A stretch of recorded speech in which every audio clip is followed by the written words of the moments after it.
once again, welcome back to the Matchup TV. I'm Pile Kalinde. I'm Sivovo. Zawam, sharp kunjan. No, easy, I'm easy, I'm good. Another sporting week, another interesting week in the world of sport. Yeah, man. Yeah, it's preseason. We call it the crazy season, the happy season. Sure. Silly season, if you want to go that far. It's a silly season. Yeah, man. So what has caught your eye in this silly season? What's been interesting on your end? Hey, a lot has happened, but let's get straight into it. I mean, we can't, as much as we want, we can't miss it. The Saudi invasion is big in all sports. Mara, in the last couple of weeks, it's especially this transfer window. It's the Saudis in football. Whether it's offering Kylian Mbappe crazy amounts for 1 year or buying all the players, it's interesting, but they're shaking up the world of football, and it's nice, Fair, I hear you. I mean, I'd play devil's advocate in a sense of saying the Europeans can't monopolize football for forever. It was bound to happen. I mean, the Chinese tried it, but I think with the Chinese, because of cultural clashes, finances, and how the countries run, it wasn't gonna be as a success as much as in the West, because obviously capitalism in China is not really a thing. The Indians tried it, but then they were worse. It fizzled out. Yeah. And then MLS, obviously, I think MLS Ishawa, there's not a big football culture. Their football is a different sport altogether that's only played in that specific place of the world. But with the Saudis coming in, I'm definitely not complaining. I want to see how far it will go. As far as professionalizing their league and bringing in few good players, I think there's something there. I mean, remember, the Saudis are the only team to beat Argentina in the World Cup. Argentina, who eventually won the World Cup. Yeah. So there's something there. There's something there, man. No, I think they could do it. And just as an aside, I think I've been speaking to a few people. There's some interesting stuff happening with the Saudis and CAF. So in a later episode, it's something interesting we can discuss. But do you think the money could be funneled down to even reach grassroots level at CAF, or it's just gonna end up at the big wigs like typical CAF always fumbles the bag and literally fumbles the bag in this instance? No. Look, I think there's a lot of interesting stuff. I think I'm still putting together the details. But I've seen a few people who are in influential spaces in African football who look. The Saudi influence is gonna come to CAF. It's not a matter of if, it's when. It's when, okay. It's when. So that's gonna happen, but we'll unpack that at another stage. In another episode. Right now, I think the difference between the Saudis and the other spaces that you've mentioned is that, again, with, like you said, the Chinese and the Indians, it's a culture clash.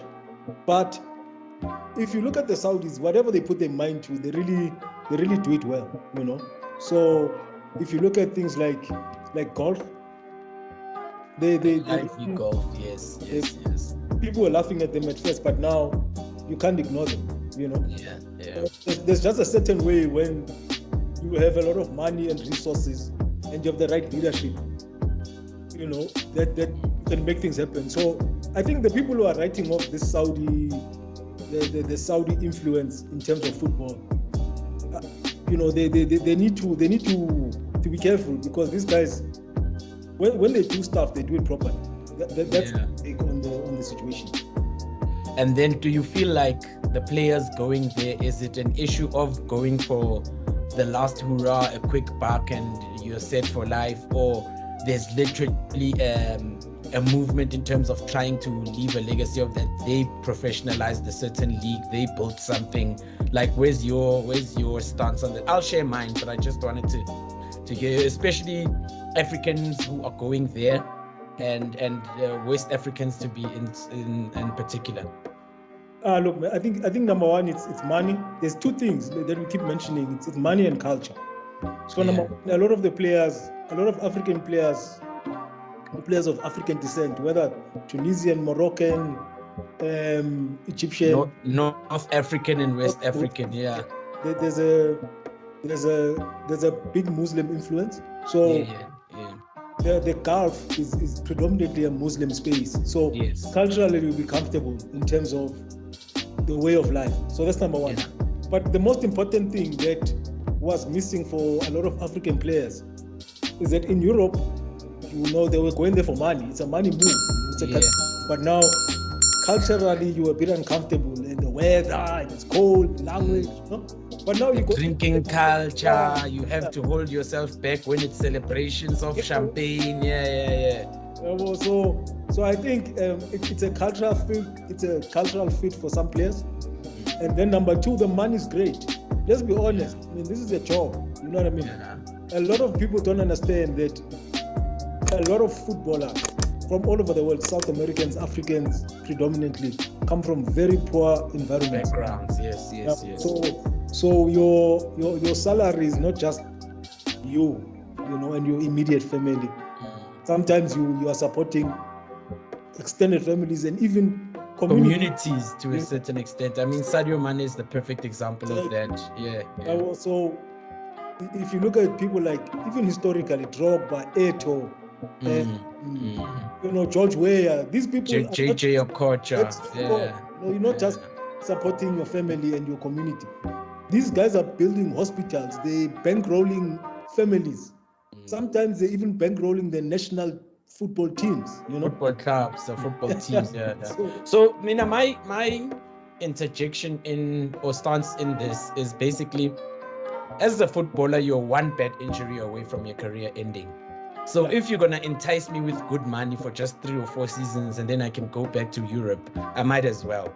Chances are some who go to the Gulf won't even make it to Europe, but they might make it to the lower tiers of Europe, like or Cyprus, Turkey, Greece, maybe even the Netherlands. But the Netherlands and the Belgians are a bit more technically sounded football clubs. So it's not Ghanaian. You can move from the Gulf to those kind of leagues. But I think specifically for South Americans and Africans, it's about securing a future. Definitely. And ensuring that you make do with what you have in that very moment for your family and your extended family and sometimes even your community. Secondly, I kind of see it as, you know, there's always this thing people use, forefathers or founding fathers or what. Should the Saudi league become professionalized and become a success and start getting good broadcasting deals, imagine if you can be like, we were the first to do it. We were the first ones there. I like the American National Soccer League back in the day when Opele or Kaizer Motaung used to go there, even though they somehow fumbled it, but it could have been something similar. So I feel like some players go there with the sense of saying, I'm part of starting something bigger than me. And secondly, I'm one bad injury away from the bread on my table being taken away. So I need to secure it as fast as I can. And then in terms of the actual PIF, the Public Investment Fund of Saudi Arabia, owning the 4 biggest teams, there I have a qualm, because that makes competition very unfair for the rest of the league. Imagine if, I'll put it in South African context, if the big 3, or maybe include Amazulu in there, were bankrolled by the state or the national, the ruling government party. Yeah. No, but you know what's you're rigging the game. No, but you know what it is? It's not forever. The way it works, it's almost like seed capital. So it's going to happen in phases. So the first 4 are going to get money, and then they're going to attract their own investors. Once those 4 are gone, it'll be the next 4 and the next 4. It's going to happen in cycles. So it's basically like the FSG model at Liverpool, where you come in with a large sum of money, but then it must be self-sustainable after a number of years. For some time, yeah. Okay. I think they're trying to build the first 3 tiers of their football. Okay. Yeah. Okay. So like now, just as an aside, the 3rd tier there was an ad put out. You know?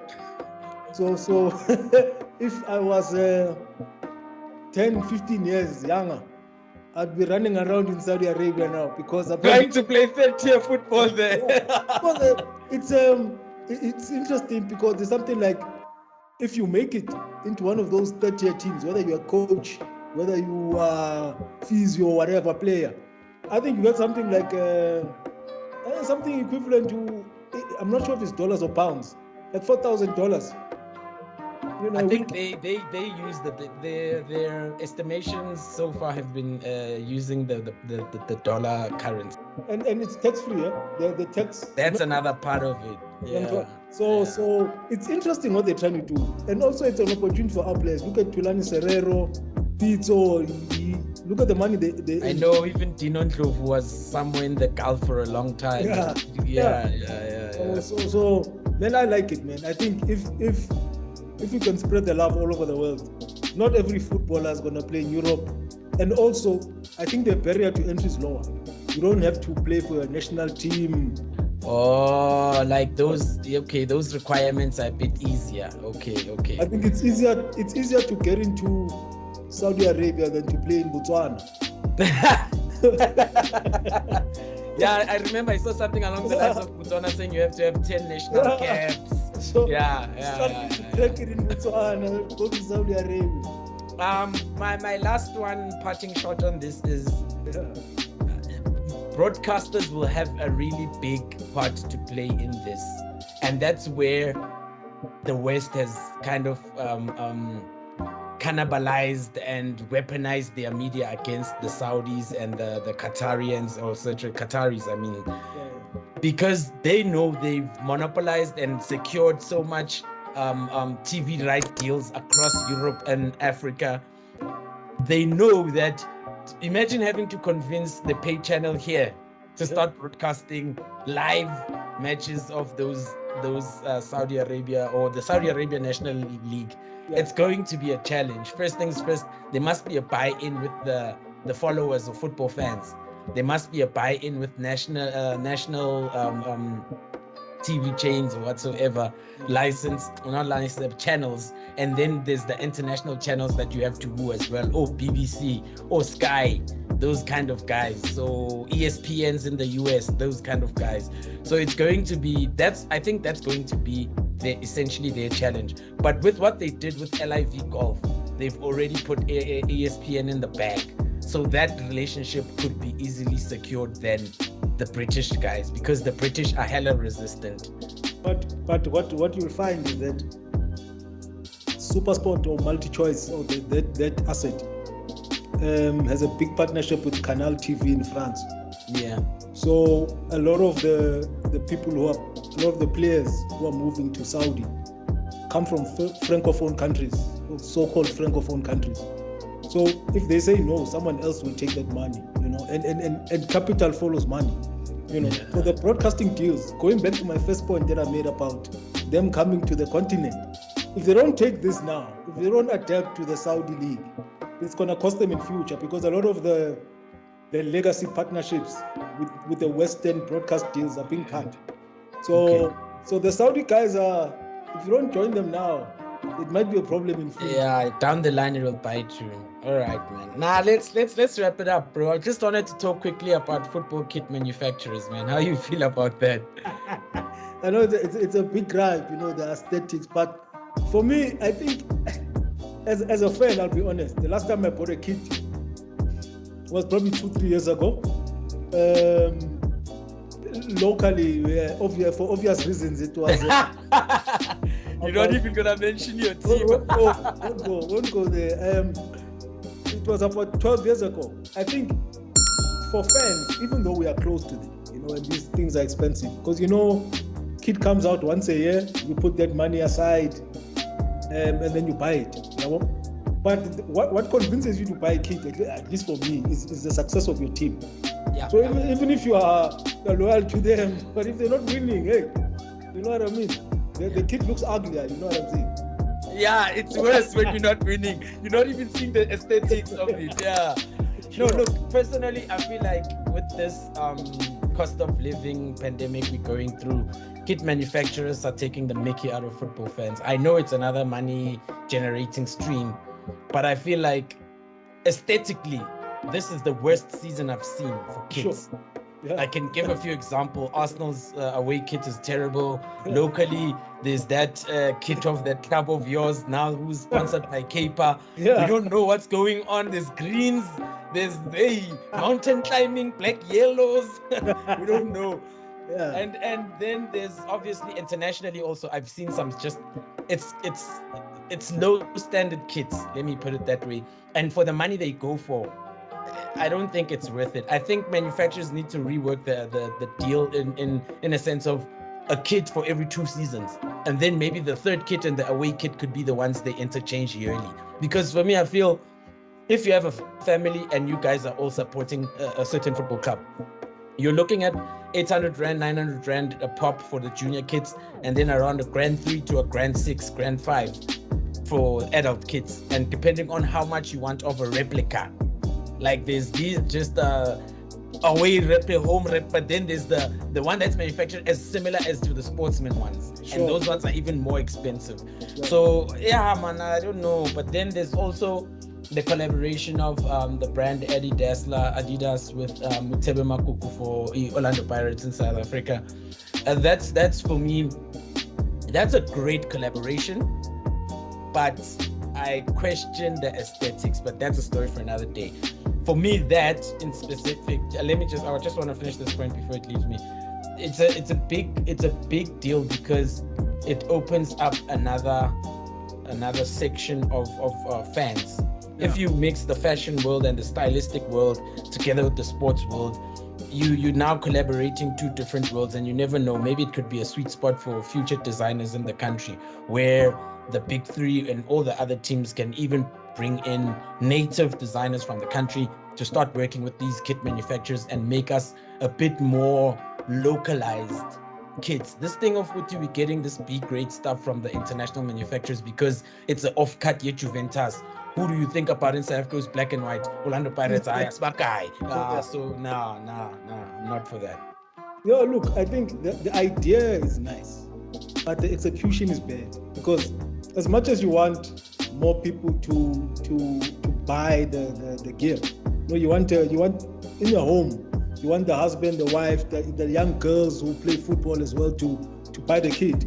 But at the same time, you mustn't lose the heartbeat of a football fan. You understand what I'm saying? Yeah. So now, if it's gonna be too high fashion and stylized, you might miss someone somewhere, which is your the heritage is lost in a sense. Yeah. So if they want, the idea, like I say, is nice, but the execution is wrong. Maybe they need to sit on the execution much longer, because to have young designers from the continent designing continental jerseys is perfect, but they need to do a little bit more research in terms of what is a football fan, what are they about, what makes them tick, and things like that. I think once they cross that bridge, it'll be a beautiful combo, Yeah. I mean, also at the Bird's Nest now, Drip is a new sponsor. We're yet to see what they'll come out with. I mean, they could be their shoe sponsor, but we don't know. I don't know if it's a whole kit sponsorship deal. It's everything. So it's the kit, the tracksuits, the pre-game, what, all of it. From head to toe, man. Except for obviously the formal wear.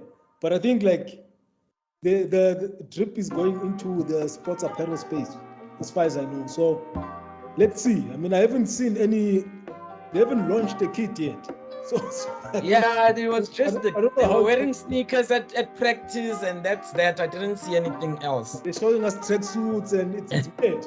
It's weird vibes, but hopefully but let's give them a chance. I mean, like you're saying, it's a South African deal with one of the legacy brands of South African football, Moroka Swallows, because it's a half of the original Soweto teams, one being the Orlando, one being Moroka. And then man, we'll see what they come up with. I just hope it's got a bit of Ikasi flavor instead of like what you're saying, this high-end fashion thing. It's all good and dandy to look at, but actually, for me, it looks horrendous. I'm sorry to say. No, I think, you know what? I always give Swallows a hard time, but I think they're on a journey to go back to their roots. I mean, it's been a horrendous couple of years, you know. Yeah. So first they get their name back. They in the top 8. They weren't fighting relegation last season. Yeah. So let's see what they do, man. I think, hey, the Swallows is for another day, but let's give them the benefit of the doubt, you know. Yeah. We also need to have a wrap up on not necessarily predictions, but a review of last season. We really didn't do that. I mean, there's a few relegated sides that we were banging that they should be relegated because of the disrespect towards the athletes. But yeah. Anyway, I think this is where we've hit our sweet spot. And yeah, man, guys, join us again for another one. Like, subscribe, and just go to the comments and share your views on Saudi and kit manufacturers. The kids, man. Maybe you like the kids. Maybe, hey, there's a certain fan here who's biased. So tell us, maybe you like the green tea. Tell us how you feel, you know. Yeah, man.